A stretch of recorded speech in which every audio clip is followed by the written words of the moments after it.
MIM party అధ్యక్షులు అసదుద్దీన్ అవైసీ గారికి మా ధన్యవాదాలు చెప్తున్నాము. చాలా హర్షణీయము. ఏదైతే ఆయన డెసిషన్ తీసుకున్నారో ఈ రోజు కాంగ్రెస్ ప్రభుత్వం సెంట్రల్లో స్టేట్ లో ఉన్నా ఎన్నో ఒత్తిళ్లు ఉన్నా వాళ్ళు మైనారిటీల పక్షాన నిలబడినందుకు మాకు చాలా సంతోషంగా ఉంది.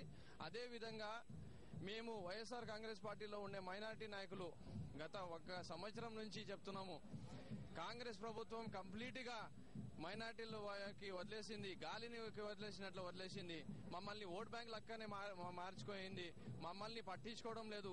ఏ సంక్షేమ పథకానికి చూసుకున్నా, ఏ బడ్జెట్ కి తీసుకున్నా, ఏ విషయంకి చూసుకున్నా మైనారిటీల పైన ఉత్త చిన్న చూపే కానీ మైనారిటీల పైన ఎలాంటి వాళ్లకు ప్రేమ లేదు. ఏ ప్రేమ ఉంటే కపట ప్రేమనే కానీ అందరూ జగనన్న నాయకత్వానికి చూస్తున్నారు. మైనార్టీలు అందరూ రాష్ట్రం మొత్తాన మా మైనార్టీల ఆశాజ్యోతి జగన్మోహన్ రెడ్డి గారు, ఆయన తప్ప ఎవరు మాకు మేలు చేయలేరని చెప్పి అనుకుంటున్నారు.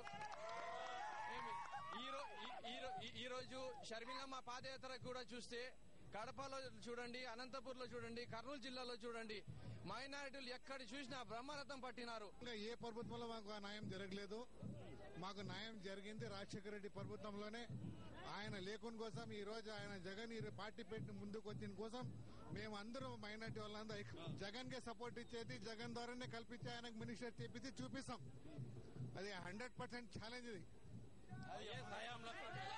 వైఎస్ హయాంలోనే మైనార్టీలకు న్యాయం జరిగిందని ఆయన తనయుడు జగన్ అధికారంలోకి వస్తేనే తమ బాధలు నెరవేరుతాయి అంటున్నారు.